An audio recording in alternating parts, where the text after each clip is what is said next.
আজকে যে সংকটের মুখোমুখি বাংলাদেশ, এই সংকট তৈরি করেছে বিএনপি। বিএনপির তৈরি করার সংকটকে বিএনপিকেই সমাধান করতে হবে। পার্লামেন্টে যে সংকট, যে বিতর্ক, যে তর্ক, যে আলোচনা হওয়ার সুযোগ আছে, আপনারা আমাদের মাননীয় বিরোধী দলীয় নেতা, বিরোধী দলের চিফ হুইপ সহ সকল এমপিদের কণ্ঠকে রুদ্ধ করার চেষ্টা করছেন বাকশালী কায়দায়।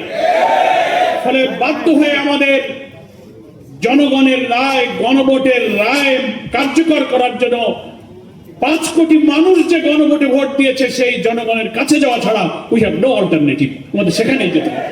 এটি আমাদের বিরোধী নেতা বলেছেন। তবে আমরা অনুরোধ করব, জনগণের ভাষা বুঝুন। সংবিধান শুধু আপনারাই পড়েন না, আপনারাই বুঝান না, পার্লামেন্টে একেবারে বই উঁচু করে বলেন জুলাই সনদের সব অক্ষরে অক্ষরে মানব, এই বিধি, এই ধারা। আজকে সংবিধান বিশেষজ্ঞ, রাজনৈতিক বিশ্লেষকরা চমৎকার করে আলোচনা করলেন। এটা মনে রাখবেন, সরকারি দলকে বলবো, আপনাদের বাইরে সিনিয়র আইনজীবী, সংবিধান বিশেষজ্ঞ, আইনজ্ঞ প্রচুর আছে। সেমিনার, গোল টেবিলের আলোচনার দিকে নজর দিন। আপনাদের বাইরে আছে বিরাট বাংলাদেশ, সেই বাংলাদেশ বলছে আপনাদের এখন রিয়ালাইজ করার সময় হয়েছে।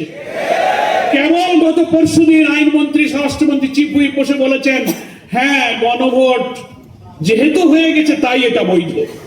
প্রথম বলেছিলেন গণভোট বৈধ না, সংস্কার পরিষদ বৈধ না, প্রেসিডেন্টের অর্ডার বৈধ না।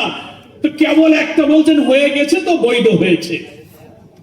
আপনারা মানুষের ভাষা বোঝার চেষ্টা করুন। মানুষের প্রশ্নের কি উত্তর দেবেন? জনগণ প্রশ্ন করছে। যখন মাননীয় প্রধানমন্ত্রী এখন যিনি ক্ষমতায় আসেন, নির্বাচনের আগে তিনি উত্তরবঙ্গে আবু সাইদ মুগ্ধর কবর জিয়ারত করতে গিয়ে তো শেষ পর্যন্ত গণভোটে হার পক্ষে ভোট দিতে বলেছে।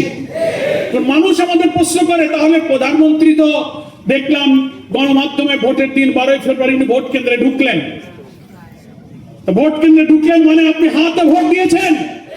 যদি তা দিয়ে থাকেন, হাতে ভোট দেওয়ার অর্থ হলো 84টি সংস্কারের বিষয়ে, 47টি সাংবিধানিক সংস্কারের বিষয়ে আপনি হাতে ভোট দিয়েছেন।